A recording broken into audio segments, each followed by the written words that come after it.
कोई भी प्रधानमंत्री डरे उन लोग को खुली छूटे नहीं देता था कि परमाणु भड़काइए, क्योंकि अगर फूस हो गया, देखिए भड़क के सक्सेस हो गया तो किसी के बाप की औकात नहीं फिर कुछ बोले, भड़का दीजिए उसको, उसके बाद कौन सी बोलता है, ले आओ ले तो कौन सी नहीं, लेकिन अगर भड़काए और फूस कर गया तब तो पिटा जाएंगे। जापान पर परमाणु बम मार दिया था अमेरिका, जापान चुपचाप देख लिया था। जापान के बाद परमाणु बम रहता ना, अरे बाप रे बाप, उनको तो दिखाया रहता जापान वो मारा रहता ना जिसका कोई हद नहीं। गलवान में चीन घुसा है ना, छोटा अटल बिहारी वाजपेयी रहते तो बता रहे, तो दिखने में बुढ़ा थे अटल बिहारी वाजपेयी, यहाँ पे बड़े बड़े जवान लोग का छक्का छुड़ा देते थे बॉर्डर पे। उन्होंने खुला छूट दिया एपीजे अब्दुल कलाम को, कहा कि आपको हमारे परमिशन की जरूरत ही नहीं है, आपको जो करना है करिए, हमको नहीं, हमको बस परमाणु बम चाहिए, हमारी सरकार रहे चाहे सरकार गिर जाए। और रियलिटी में है, भारत में अटल बिहारी वाजपेयी अगर परमाणु परीक्षण न करते तो भारत पर अमेरिका सैंक्शन नहीं लगाया रहता और अटल बिहारी वाजपेयी की सरकार नहीं गिर जाती। लेकिन अगर वो अपनी सरकार को सोचते तो कोई भी शिक्षक मंच पर खड़ा होकर किसी प्रधानमंत्री का खुलेआम तारीफ नहीं कर सकता, वरना कितने प्रधानमंत्री आए कितने गए किसी के लिए शब्द नहीं निकलता। 1974 में इंदिरा गांधी ने डिसाइड किया कि हमें क्या बनाना है, परमाणु बम बनाना है। कब डिसाइड किया इन्होंने, 1974 में। बट उस समय हम लोग उतना डेवलप नहीं थे, तो हम लोग यहां पर मई 1974 इन्होंने पोखरण में परमाणु परीक्षण किया, लेकिन गलती से वो उतना सक्सेस नहीं हुआ जितना होना चाहिए था। उस परीक्षण का जो नाम था, उसका नाम था स्माइलिंग बुद्धा। क्या नाम था, स्माइलिंग बुद्धा। तो हो गया बात वही, भड़कइबो किए लोग, फूस दे करके रह गया, पकड़ा गए हम लोग। अब अमेरिका हम लोग पे दबाव बना दिया, अमेरिका ने एक नियम बना दिया सीटीबीटी और CTBT, comprehensive test ban treaty. कोई भी व्यक्ति परमाणु बम का परीक्षण नहीं कर सकता है, और बैन लगा दिया, ना आपको जल पे परीक्षण करने देंगे, ना थल पर परीक्षण करने देंगे, ना हवा में परीक्षण करने देंगे, पूरा बैन लगा दिया। और एनएसजी बना दिया, national supplier group, nuclear supplier group, कि कोई भी देश भारत को मतलब यूरेनियम नहीं देगा। तो हम लोग के पास यूरेनियम नहीं था, चोरी छुपे हम लोग यूरेनियम मंगाते भी तो सीटीबीटी था, परीक्षण करने नहीं देगा। भारत ना एनएसजी को माना है ना सीटीबीटी को माना है, और एनपीटी लगा दिया, न्यूक्लियर नॉन प्रोफिलरेशन ट्रीटी, नाप की अप्रसार संधि की। कोई भी देश दूसरे देश को मतलब टेक्नोलॉजी नहीं बेचेगा कि परमाणु बम बनता कैसे, मतलब साला चोट्टा चारों ओर से घेर दिया। कभी कभी गरिया देते हैं यार, क्या हम मशीन थोड़े हैं कि जो सेट कर दिए वही बोलेंगे। देश पे बात आती है तो हम सब भुला जाते हैं, तू दोस्त है, ट्रम्प है कि बाइडेन है, सोच रहा बाहर में जा तू कोनो चीज हो। या पहले हमको मतलब तुम बनाओ परमाणु बम, कोई दिक्कत नहीं, हम लोग दिवाली वाला धुकधुकुआ बनाएंगे। मतलब एनपीटी क्या कहता है, न्यूक्लियर नॉन प्रोफिलरेशन ट्रीटी, नाभिकीय अप्रसार संधि, कि कोई देश दूसरे देश को परमाणु टेक्नोलॉजी नहीं देगा। एनएसजी, कोई देश मतलब बिना परमिशन, एनएसजी के बिना मीटिंग के मतलब यूरेनियम सप्लाई नहीं करेगा, और यूरेनियम उसी को सप्लाई करेगा जिसने सीटीबीटी पर साइन किया कि हम परमाणु बम का परीक्षण नहीं करेंगे। रे भाई साहब, परीक्षा माने बम बना के क्या कर लेंगे, मान के चलिए हमारे पास टेक्नोलॉजी आ गया, ठीक है, और एनएसजी से हम सप्लाई करके यूरेनियम भी ले लिए, एनपीटी कहता है बम में परीक्षण नहीं करने देंगे। तो भाई बना के रखने से थोड़े होता है, एक बार पटके उठके तब ना समझ में आएगा काम कर रहा है कि नहीं। पता चला बना के रख लिया, युद्ध में पटके तो धुआं दे के रह गया। तो एक बार परीक्षण मतलब चारों ओर से हम लोग को घेर दिया था। अब भारत वाले वैज्ञानिक भी तो मतलब है सब उसी हिसाब के ना। भारत वाले ने कहा कि एक काम कीजिए, एक समझ में नहीं आ रहा है, अमेरिका से कहिए तू हमारे यहाँ परमाणु बिजली घर लगाओ। तो इंदिरा गांधी थी ना, अमेरिका को फुसला दी, कही कि देखिए ना गुजरात में हमारा तारापुर जगह है, वहां परमाणु बिजली घर लगाना है, उसमें बिजली बनेगा, लाइट बत्ती जलेगा, आप बिजली घर लगाइए। सुने हैं कि 300 करोड़ का खर्चा आता है, जबकि 200 करोड़ का खर्चा आता था। तो अमेरिका लपलपा गया कि अरे दादा बिना मोलाई तो रेट बढ़ा दी है। अजब हाल है भाई, महिला मोलाई ना करे, ऐसा हो सकता है? महिला को कोनो सामान फ्री में कहेंगे तो कहेगी 2 गो दे दो। तो अमेरिका ने सहयोग कर दिया, हाँ हाँ हम पूरा परमाणु बिजली घर बना देंगे, बिजली बनेगा, आपके यहाँ भुक भुक लाइट जलेगा एकदम। तारापुर में 1972 में बिजली घर लगा दिया। अब बिजली घर चलेगा कैसे? इंदिरा गांधी कहा यहाँ यूरेनियम नहीं है, एक काम कीजिए जो बिजली घर लगा है ना उखाड़ के ले जाइए अपना, ठेका कैंसिल। कहा अरे पगली कही के तो पैसा दे, तो पैसा कौन सी का, ये तो कौन सी तू बनी ले एनएसजी कि हम यूरेनियम नहीं देंगे, कहा चाह तुमको दे देंगे, कोई दिक्कत नहीं। अब वो यूरेनियम लिया था हमें बिजली घर में भड़काने के लिए। अरे भैया तू ले आओ ना, हम लोग ने डिसाइड करेंगे इसको भड़काना किधर है। इधर आया 1972 में तारापुर में, उधर तैयारी चल रही थी 1974 में, हम लोग ने उसमें से निकाल के इसमें भड़का दिया। बाद में पता चला गलती हो गया, अमेरिका होशियार निकला, जो यूरेनियम बिजली घर में लगता है वो 20% इनरिच रहता है, अब परमाणु बम में 80% इनरिच चाहिए होता है। हमसे गलती हो गया, ससुरा जातो गया भातो ना मिला, भड़काइयो दिए, बदनामो हो गए लोग, सब सतर्क हो गया, सब हरक गया, सब देहात में बोला जाता है ना, हरक गया सब। ले भाई हम लोग को पता नहीं था, हम लोग कच्चे मसाला पे भड़का दिए थे लोग। अब क्या हो, इस सब 75 को नियम लगा दिया, हम लोग को कोई देता ही नहीं था। तो बस अब भारत में वैज्ञानिक, इंदिरा गांधी ने प्रोग्राम को कैंसिल नहीं किया, कहा कि बनाइए। अब भारत में धीरे धीरे आगे गए, एक से एक वैज्ञानिक मिल गए सब। उसमें एक चिदम्बरम थे, बहुत मशहूर वैज्ञानिक, और उसके बाद मिल गए हमारे एपीजे अब्दुल कलाम, सोने पे सुहागा। इन्होंने परमाणु बम बनाने की पूरी तैयारी कर ली। अब तब तक लेकिन कोई भी प्रधानमंत्री डरे उन लोग को खुली छूटे नहीं देता था कि परमाणु भड़काइए, क्योंकि अगर फूस हो गया, देखिए भड़क के सक्सेस हो गया तो किसी की बाप की औकात नहीं फिर कुछ बोले, भड़का दीजिए उसको। उसके बाद कौन चीज बोलता है, ले आओ तो कौन चीज नहीं, लेकिन अगर भड़काए और फूस कर गया तब तो पिटा जाएंगे। जापान पर परमाणु बम मार दिया था अमेरिका, जापान चुपचाप देख लिया था। जापान के पास परमाणु बम रहता ना, अरे बाप रे बाप, उनको तो दिखाया रहता, जापान मारा रहता ना, जिसका कोई मजबूरी हो गई थी। तो भारत के सामने यही रास्ता था कि भैया अगर भड़का दिए और अगर सक्सेस नहीं हुआ तो इस बार माफी मिलने वाला नहीं है, क्योंकि 1974 में एक बार माफ कर दिया था। लेकिन अटल बिहारी वाजपेयी का जब नेतृत्व आया प्रधानमंत्री का, तो अटल बिहारी वाजपेयी ने कह दिया था भैया कुछ भी हो जाए, कुछ भी हो जाए, हमारा देश रहना चाहिए। आज के नेता रियलिटी बताते हैं। अटल, हम और आप उस पीढ़ी में से हैं जिन्होंने एक साथ दो महापुरुष को अपने देश में देखा, राष्ट्रपति के रूप में एपीजे अब्दुल कलाम और प्रधानमंत्री के रूप में अटल बिहारी वाजपेयी। और यह सौभाग्य पृथ्वी पर अब किसी को नहीं मिलने वाला है, क्योंकि ये ऐसे लोग थे जिनका अपना परिवार बाल बच्चा कुछ नहीं, देश ही समझा, मतलब देश है, मतलब देश है यहाँ पे, और कुछ नहीं। यहाँ पे गलवान में चीन घुसा है ना, छोटा अटल बिहारी वाजपेयी रहते तो बता रहे, तो दिखने में बुढ़ा थे अटल बिहारी वाजपेयी। यहाँ पे बड़े बड़े जवान लोग का छक्का छुड़ा देते थे बॉर्डर पे।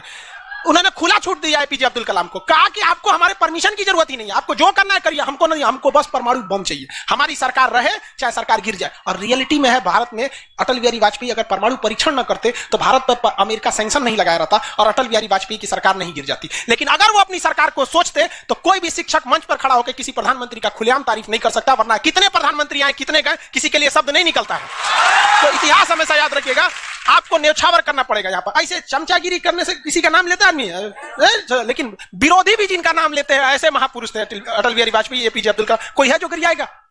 हाँ, उससे अपने बेचारा शर्मा जाएगा, किसको बोले। उन्होंने खुला छूट दिया और कहा कि जो करना है करिए। एपीजे अब्दुल कलाम कहे ठीक है, लेकिन अमेरिका को पता चल गया कि सोचा एपीजे अब्दुल कलाम चल गया वहां, ये पक्का सफल कर देगा, तो उसने उसके ऊपर ना सैटेलाइट छोड़ दिया। अमेरिका से सैटेलाइट छोड़ा और भारत के ऊपर निगरानी करने के लिए। अब यही गलती कर दिया अमेरिका से। सुना, एपीजे अब्दुल कलाम को फुसलाने के लिए नासा बुलाया, आइए ना, आइए नासा आइए, तो एपीजे अब्दुल कलाम चल गए और कहा कि देखिए कितना बड़ा बड़ा मशीन है नासा में। ऐसा ना इंडिया में है, टूटल फूटल स्टेबलाइजर रख ले रहता है, स्टेबलाइजर का नट उड़ जाता है तो पिलास से दाब के करता है। कहा वहां वैज्ञानिक बने, यहाँ आइए, हम आपको नासा का हेड बना देंगे। यहाँ पर कहा कि ठीक है, हम नासा का हेड हम क्या करेंगे, हमारा कौन है, ना बाल बच्चा ना कुछ, एक को चीज है मेरे लिए, मेरा दुनिया में कुछ नहीं है, केवल और केवल मेरी भारत मां है, आप वो भी छीन लेंगे हमसे, ऐसा थोड़े हो सकता है। उन्होंने कहा नहीं, और यहीं से उससे गलती हो गया। वहीं पर उन्होंने देख लिया था कि अमेरिका ने भारत के ऊपर क्या लगा रखा है, सैटेलाइट मॉनिटरिंग के लिए, और वहां पे उसने अमेरिका की सबसे बड़ी गलती हो गई। यहां आने के बाद उन्होंने बता दिया, देख भैया हम जो काम कर रहे हैं ना, सारा अमेरिका क्या कर रहा है, सैटेलाइट से देख रहा है। तो सब वैज्ञानिक का असर ले, भड़काने से पहले तैयारी करना पड़ता है 1.5-2 महीना की। अब क्या किया जाए, तो कहा कि देखो भाई, इस अमेरिका की जो सैटेलाइट जाता है ना, दोबारा घूम के आने में ना लगभग 1-1.5 घंटा का गैप हो जाता है। इसी बीच में जो करना है करो। कहा कि 1.5 घंटा में कौन सी करेंगे। तो अटल बिहारी वाजपेयी ने खुला छूट दिया था किसको, एपीजे अब्दुल कलाम। एपीजे अब्दुल कलाम ने कह दिया ना कि एक काम कीजिए, ऐलान कर दीजिए कि यहां मिलिट्री एक्सरसाइज होने जा रहा है, सेना यहां युद्ध अभ्यास करेगी, कैसे युद्ध लिया जाता है, एकदम ओरिजिनल युद्ध का मैदान। अब युद्ध में कहीं घर बन रहा है तो कोई पूछ रहा है काहे लिए बन रहा है, तो इसी पे जब बम मार के प्रैक्टिस करेंगे। घर नहीं बन रहा था, वो इसलिए बन रहा था कि परमाणु बम कितना खतरनाक होगा। लोगों को लगा कि फौज इस पे मार के देखेगी कितना तबाही मचा रहा है। भाई साहब बकलोल, वो तैयारी अब्दुल कलाम ने करवा रहे थे कि जब फोड़ेंगे तो देखेंगे कि घरवा उधिया रहा है कि नहीं। तो लोगों को लगा हाँ मिलिट्री एक्सरसाइज कर रही है, सब चीज काम हो गया। लेकिन अमेरिका को कहीं ना कहीं भनक लग गया, क्योंकि हर घर में सतयुग से कलयुग तक साले विभीषण हर जगह मिलते हैं। भारत में कोनो जाके कह दिया वहां पर तो भनक लग गया। तो अमेरिका ने उस सैटेलाइट की टाइमिंग घटा दी।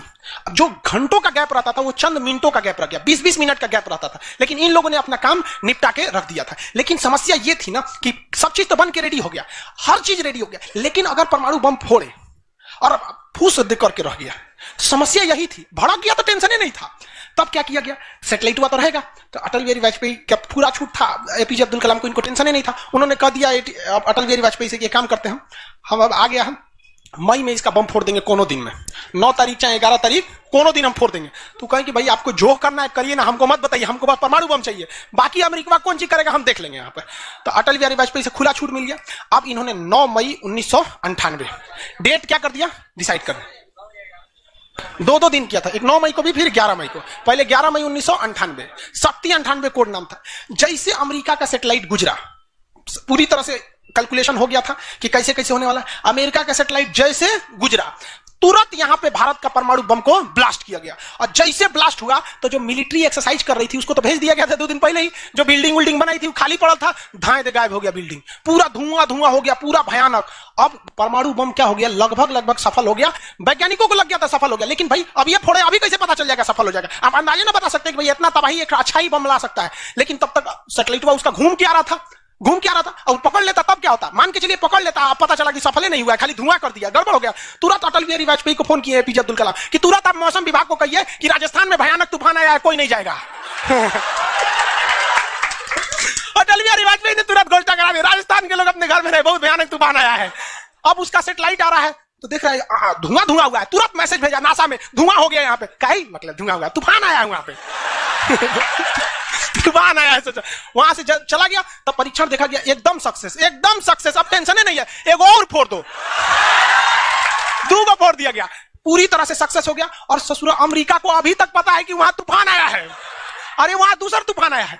अब भारत में कुछ भी कहिए तो डर तो लगता है, भाई अमेरिका बहुत खतरनाक देश है। आज हम लोग भले शक्तिशाली हैं, 1998 में हम लोग को पाकिस्तान आके दिखा देता था, 99 की करगिल वार याद कीजिए। आज हम लोग बहुत आगे निकल गए, लेकिन उस समय बहुत पीछे थे हम लोग। अब डर तो था ही। अब भारत के प्रधानमंत्री सब राष्ट्रपति सुपुकाइल थे, अमेरिका क्या करेगा, ओके पते नहीं। 9 तारीख बीत गया, 10 तारीख बीत गया, पता नहीं चला अमेरिका को। अटल बिहारी वाजपेयी अब्दुल कलाम से पूछे कि महाराज तो सोचा कुछ सुखबुगाइए नहीं रहा, तो करे ओकरा पते ना चला। एक काम करते हैं, आप धड़ल्ले से फोड़ देते हैं, क्या फायदा है हम? तो फिर 11 मई को 3 और फोड़ दिए, 2 को गायब करके। जैसे परमाणु बम निकला, धाम से फोड़े, पता ही नहीं चला दूसरा। लेकिन भाई धड़ाधड़ 5 को फोड़ दीजिएगा तो पता चल जाएगा कि नहीं पता चल। ये डाउट हो गया पाकिस्तान को, जनते का है। हम लोग फोड़ रहे थे यहाँ पे, अब भूकंप आ रहा था यहाँ। फोन किया अमेरिका को कि बकलवा आंधी उंधी ना उठ लो, फोड़ दिया वो परमाणु बम। अमेरिका सोच रहा माथा फोड़ रहा है अपना, कह रहा है कि अब क्या करें हम यहाँ पे। नासा वालन को गरियाया गिरे चोट्टा कहीं का, तू लोग को सैटेलाइट लगाओ, हाई लगाओ वहां पे। कौन सी देख रहा था लोग वहां पे? कि हम तो बोलबे किए थे कि उधर दुका उठाया था, अपने ने बोले थे कि आंधी उठा है वहां पे। अमेरिका आग बबूला हो गया और तुरंत अमेरिका का प्रतिक्रिया आया कि भारत को इसका बहुत भारी कीमत चुकानी पड़ेगी। तो भाई जिसकी कीमत भारी ना हो उसे चुकाने में मजा क्या है? और अमेरिका ने खुलेआम भारत को लड़का दिया कि अमेरिका कभी भी इस बात को स्वीकार नहीं करेगा कि भारत एक परमाणु संपन्न देश है। भारत को कभी भी अमेरिका इस बात की मान्यता नहीं देगा। अटल बिहारी वाजपेयी ने भी कॉन्फ्रेंस तुरंत मीडिया के सामने आए और कहे कि जो चीज हमारे पास है उसके लिए हमें किसी के प्रमाण की कोई आवश्यकता नहीं है। और जिस देश को यह लगता है कि हमारे पास परमाणु बम नहीं है या जिन देश को हम पर शक है वो आ जाना युद्ध के मैदान में, बताएंगे है कि नहीं। अब पूरी तरह तबाह हो गया यहाँ पे। अब अमेरिका माथा पीटते रह गया। अमेरिका ने आदेश दिया अपनी सेना को कि तैयार रहो।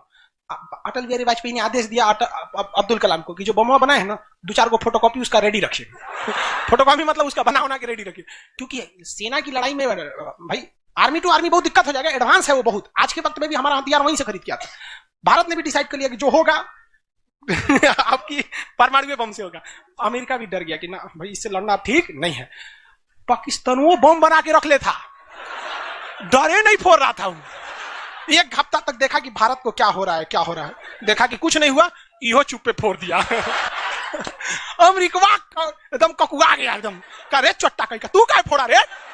तो पाकिस्तान वहां झाड़ दिया अमेरिका को कि हमरे बोलेंगे कमजोर जान के, फोड़ ले आपके आप भाई तो एक नहीं बोलेंगे यहाँ पे, हम कमजोर है तो हमरा बोल देंगे। एक काम कीजिए, आप भारत को जो सजा दीजिएगा हम भी वही सजा काट लेंगे। सोचो हमरे पे खेल गया। हम ही लोग पे खेल गया पाकिस्तान। अब भाई अमेरिका टेंशन में आ गया। अमेरिका ने भारत पर एम्बार्गो और प्रतिबंध लगा दिया, जैसे अभी सऊदी अरब पर प्रतिबंध लगा दिया, कल के वीडियो में बताए थे, सऊदी अरब का डस्टबिन बना दिया वहां के। तो वहां पर अमेरिका ने भारत पर प्रतिबंध लगा दिया, कोई देश भारत से सामान नहीं खरीदेगा, जो चीज जरूरत की थी सब चीज पर बैन लगा दिया। भारत की अर्थव्यवस्था डूब गई, पाकिस्तान की भी अर्थव्यवस्था डूब गई, लेकिन भारत को बचा लिया भारत के 55 लाख कुशल कारीगर जो विदेशों में काम करते हैं। आप प्रतिबंध लगाइएगा भी तो पूरी दुनिया का कारखाने ठप हो जाएंगे, क्योंकि हर जगह भारत के वहां वर्कर काम करते हैं। और अमेरिका या सीबीएसई वाले जो वर्कर होते हैं वो स्पेशलिस्ट होते हैं, पेंट मारता है तो पेंटे मारेगा। भारत का मिस्त्री मल्टी टैलेंटेड होता है, पेंट मार रहा है उसको एक काटी ठोक दो तो बिजली वाला काम कर देते, हाँ तार और घींच देते हैं। मल्टी टैलेंटेड होता है और काम भी बहुत ज्यादा करता है। काम हम जब 5 बजे कर देगा तो आदमी अच्छा बोरा नीचे उतार देता, ये सब बड़ी काम कर देता है, मेहनती होता है सर, कोई दिक्कत नहीं है उन सब में।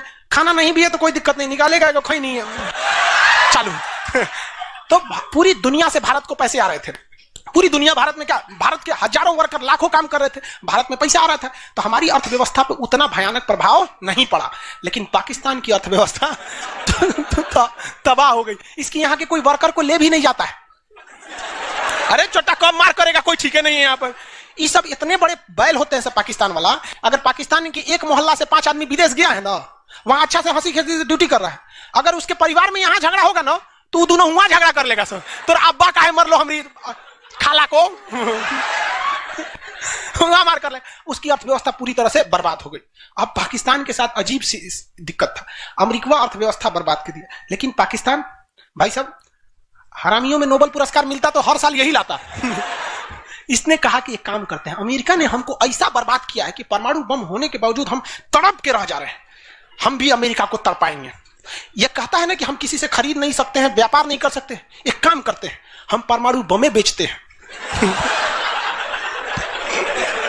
सजरा उत्तरी कोरिया को बेच दिया, किंग जोंग पगला को देखे उसका टेक्नोलॉजी पाकिस्तान दिया है, सद्दाम हुसैन को, ईरान को, सबको बेचने लगा कि सारा थ्योरी ले आके देखता था कि देखिए ऐसे ऐसे परमाणु बम बनता है, लीजिए 20 करोड़ दीजिए जाइए। अब अगला हिसाब, 1 महीना तो काटेगा आदमी, अगला हिसाब देखे। अमेरिका कर रहा है, पाकिस्तान में छोटा क्या कर रहा है, क्या कर रहा है, मरे हम भूखे मरे, आप प्रतिबंध हटा दीजिए नहीं तो हम इसको फेसबुक पे डाल देंगे।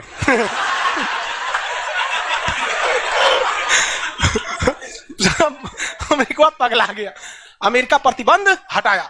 इस बार फायदा उठा लिया भारत, रे ओकरा हटाया तो हमरो प्रतिबंध हटाओ। समझ आ गया कि नहीं? तो गलती से भी अगर हम लोग जब भी एक दूसरे का अंतरराष्ट्रीय मंच पर साथ दिए हैं ना, तो दोनों को फायदा हुआ है। लेकिन ये चुट्टा उसको समझ में नहीं आता है। अभी भी अगर वो शांति से रहेगा ना तो बहुत आगे जाएगा, और अशांति से रहेगा तो एकदम में आगे चल जाएगा। परमाणु परीक्षण समझ आ गया? किसी को दिक्कत कहां होता है? पोखरण में। आज भारत परमाणु संपन्न है या नहीं है? परमाणु की आवश्यकता है नहीं।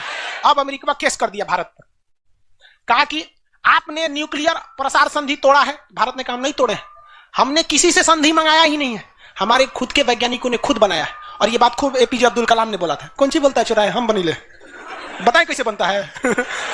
कहा कि अच्छा ठीक है ये नहीं है, लेकिन आपने यूरेनियम तो चोरी से मंगाया। कहा चुप चट्टा कहीं का चोरी से मंगाया, हमारे केरल में यूरेनियम निकलता है, जादूगोड़ा की खान झारखंड से निकलता है, उसी से हम बनाए, हम किसी से भीख नहीं मांगे हैं, हम हिंदुस्तानी हैं लोग, यहाँ पे भीख में तो हमें कुछ भी नहीं चाहिए। तो एनएसजी कहा कि अभी तब कहा अब कौन सी पे मुकदमा ठोके, तब इस पे ठोक दिया भारत पे। आपने परमाणु परीक्षण किया क्यों है? भारत ने ये मुकदमा जीत लिया। जानते हैं कैसे? कहा कि कैसे? हमने तो कोई नियम नहीं तोड़े। सीटीबीटी कहता है पानी में नहीं फोड़ सकते हैं, जमीन पे नहीं फोड़ सकते हैं, हवा में नहीं फोड़ सकते, हम जमीन के अंदर फोड़े हैं। भारत ने कहा फोड़ा था? जमीन के अंदर। तो भारत को उस समय हर चीज साथ दिया था, बुद्धि, विवेक, बल, शक्ति सब रहना चाहिए, तब आप जीत सकते हैं। ऐसा नहीं कि परमाणु बम ले लेने से आपको जीत जाएंगे। कब कैसा सिचुएशन था, आंधी आया है, परमाणु बम फूट गया, तो हर चीज बहुत कांड हुआ यहाँ पे। बाद में अमेरिका को समझ में आ गया कि नहीं हो सकता है, अब भारत को नांग नहीं सकते। वो गया जमाना जब हमारे ऊपर किसी का शासन हुआ करता था। आज भी भारत में बस जाति पात खत्म हो जाए, ऊंच नीच पे लड़ना खत्म हो जाए, और Congress BJP high party how party मतलब नेतागिरी खत्म हो जाए, तो सोचिए ना हमारे पास कमी की